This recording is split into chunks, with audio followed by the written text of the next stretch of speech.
महाभारत। ये कथा है उस युद्ध की जहां हर एक शत्रु क्रुद्ध था पाप ही सर्वत्र सब में, बस धर्म ही एक शुद्ध था, धर्म ही एक शुद्ध था।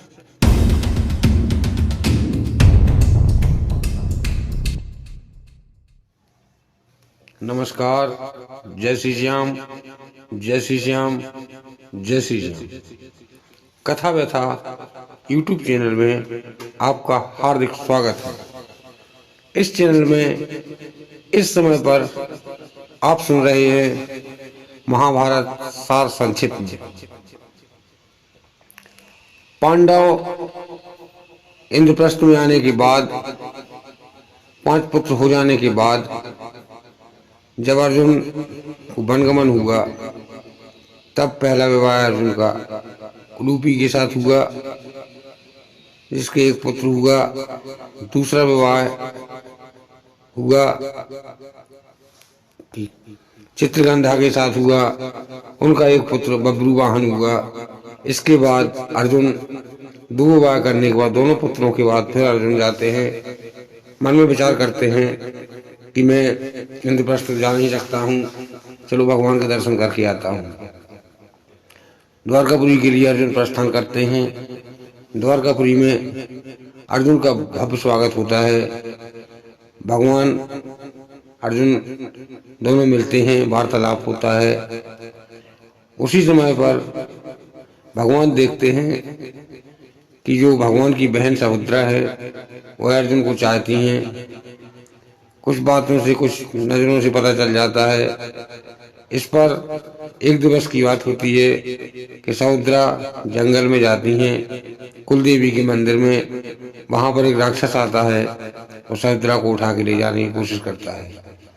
जब यह बात महल में पता चलती है, उस समय में भगवान मधुसूदन, कृष्ण और बलराम वहां पर नहीं थे, केवल अर्जुन बैठे हुए थे। जब अर्जुन को इस बात का पता चलता है, तब अर्जुन जाते हैं।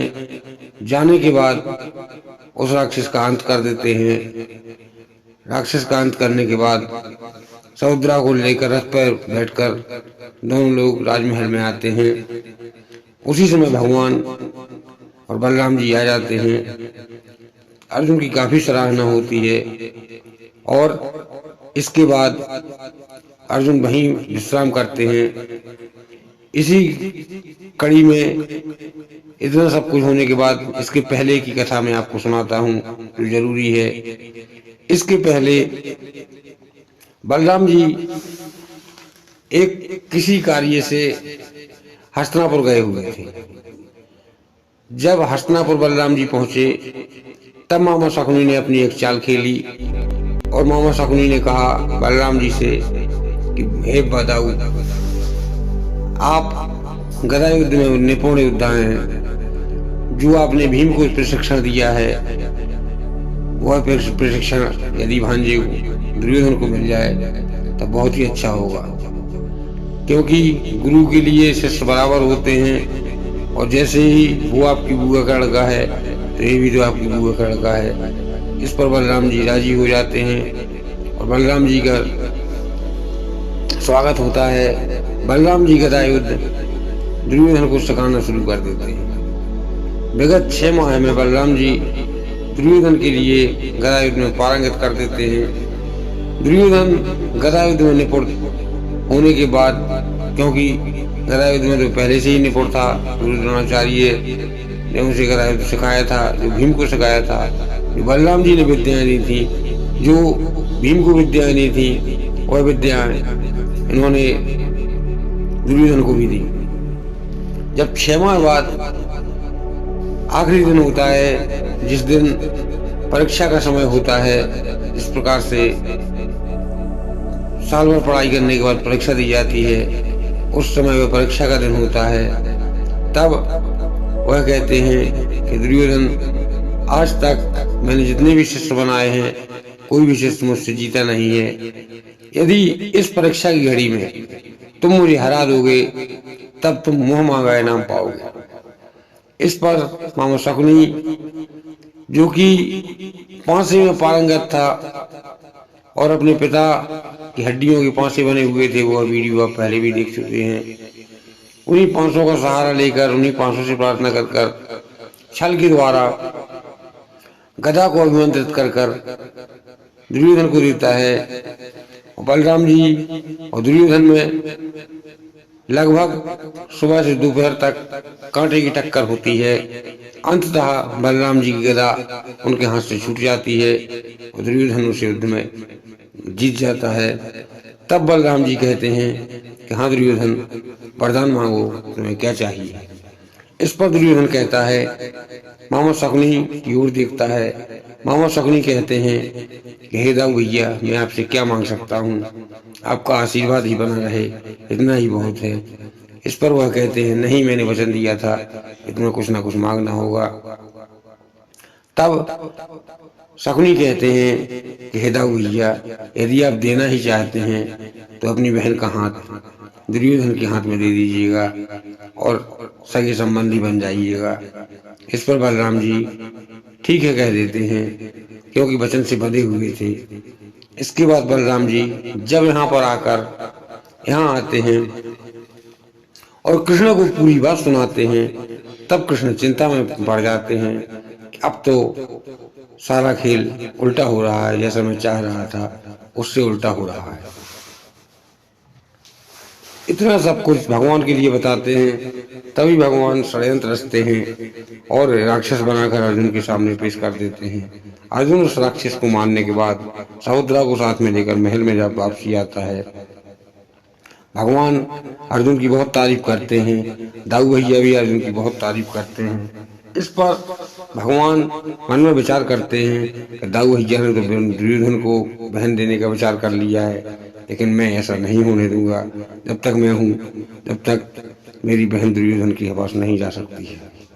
इसके बाद कहते किसी से कुछ नहीं है, दोनों लोग आराम से रात व्यतीत करते हैं। समय व्यतीत हो जाता है। एक दिवस की बात की वह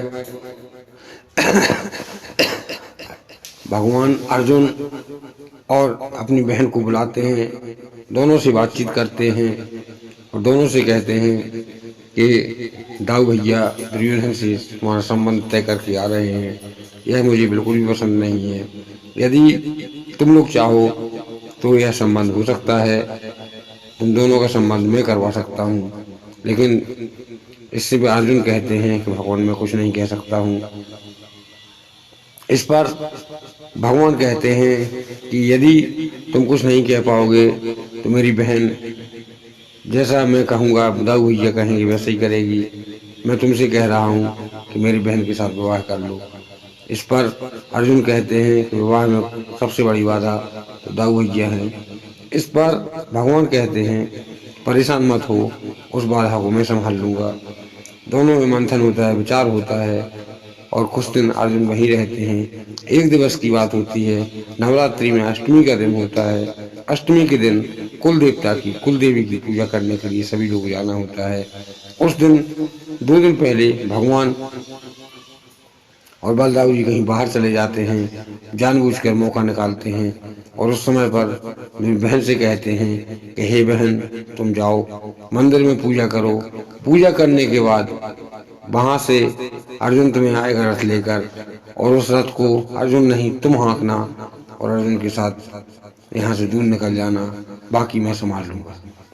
इस पर दोनों लोग जाते हैं और वहां पर जाने के बाद बहन जाती हैं, कुलदेवी की पूजा करती हैं। कुलदेवी की पूजा करने के बाद यहाँ भगवान और बलराम जी वापस आ जाते हैं राजमहल में।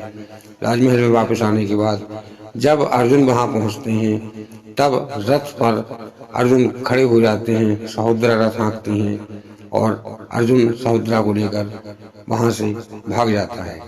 जब दूत यह खबर बलदाऊ जी को, कृष्ण जी को देते हैं, उस समय पर सभा में बलदाऊ जी बैठे हुए थे। तब बलदाऊ जी तलवारें खींच लेते हैं और कहते हैं अर्जुन, मैं तुम्हें नहीं छोड़ूंगा, तुमने मेरी इस बहन के साथ अपहरण कैसे किया है। इस पर उसी समय भगवान आ जाते हैं और बलदाऊ जी कहते हैं, देखो तुम्हारे लाड़ प्यार का नतीजा, तुमने उस अर्जुन को इतना सर पर चढ़ा रखा है कि उसमें वो तुम्हारी बहन को लेके भाग गया। इस पर भगवान कहते हैं कि किसने कहा कि अर्जुन मेरी बहन को लेकर भागा है। तब उन्होंने उस दूत को बुलाया और कहा कि बताओ क्या हुआ। तब दूत ने कहा कि महाराज अर्जुन रथ लेकर बाहर आया और आपकी बहन उस रथ में स्वेच्छा से बैठ गई और अर्जुन को पीछे खड़ा कर दिया और आपकी बहन ने रथ हाँकना शुरू किया और वहां से भाग गई। इस पर बलदाऊ जी से भगवान कहते हैं कि दाऊ भैया उस समझो अर्जुन सहोदरा को लेकर नहीं भागा है, सहोदरा अर्जुन को लेकर भागी है। अपने ही दोष है। यदि अपन अर्जुन से कुछ कहते हैं तब गलती अपनी मानी जाएगी, पूरी गलती सहोदरा की है। इसके बाद पास में जाकर दासी दूत को भिजवाते हैं, अर्जुन को सहोदरा को बुलवाते हैं। इस पर दाऊ भैया नाराजी जताते हैं और कहते हैं, इस पर भगवान से कहते हैं मैं दुर्योधन को वचन दे के आया हूँ, अब मेरे वचन का क्या होगा। दुर्योधन अच्छे कुल से है। तब भगवान कहते हैं कि हे दाऊ चिंता मत करें, अर्जुन भी उसी कुल से है। दुर्योधन बड़े ताऊ का लड़का है, अर्जुन छोटे भाई का लड़का है तो कुल वही, सब कुछ वही है। इस प्रकार से दाऊ मान जाते हैं और दोनों का विवाह हो जाता है। विवाह के बाद अर्जुन की बहन जो द्रौपदी ने सौगंध ली थी कि इस हस्तिनापुर में कोई दूसरी पत्नी नहीं आएगी, इस पर वह सौगंध तोड़ देती हैं। जब उन्हें पता चलता है भगवान की बहन सहोदरा वहां पहुंचती हैं, कुछ दिन निवास करती हैं, इसके बाद फिर वापस आ जाती हैं। वहीं वापस आने के बाद इसके बाद जब 12 वर्ष के लिए अज्ञातवास हो जाता है तब उनके एक पुत्र होता है और उस पुत्र का नाम अभिमन्यु होता है। अभिमन्यु वह कला सीख लेता है जो कि आज असंभव चीज होती है। अभिमन्यु एक चक्रव्यूह होता है महाभारत में जिसका वर्णन किया गया है। जिस चक्रव्यूह अर्जुन तोड़ना अर्जुन और द्रोणाचार्य जानते थे और कोई नहीं जानता था। इसी प्रकार से अभिमन्यु एक दिन सहोदरा के गर्भ में अभिमन्यु था। उस समय पर अर्जुन ने सहोदरा से कहा मैं तुम्हें आज चक्रव्यूह तोड़ने की कला सिखाता हूँ और उस कला सिखाने के बाद मैं तुम्हें चक्रव्यूह में अंदर कैसे जाया जाता है और बाहर कैसे आया जाता है इस कला को तुम अवश्य सुनो। और सुनाते सुनाते चक्रव्यूह में 7 द्वार भेद कर अंदर पहुंचने की कला तब सहोदरा जागती रहती हैं।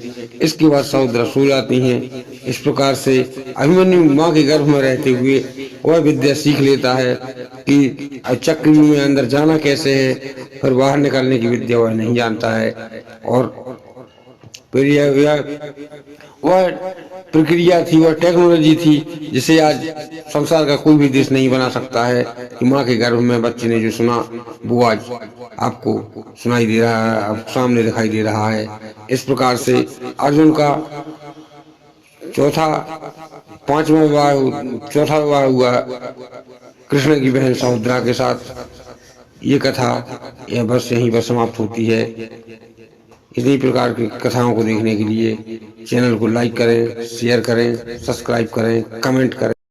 सब्सक्राइब करें कथा व्यथा यूट्यूब चैनल को धार्मिक कथाएं सबसे पहले देखने के लिए। जय श्री श्याम।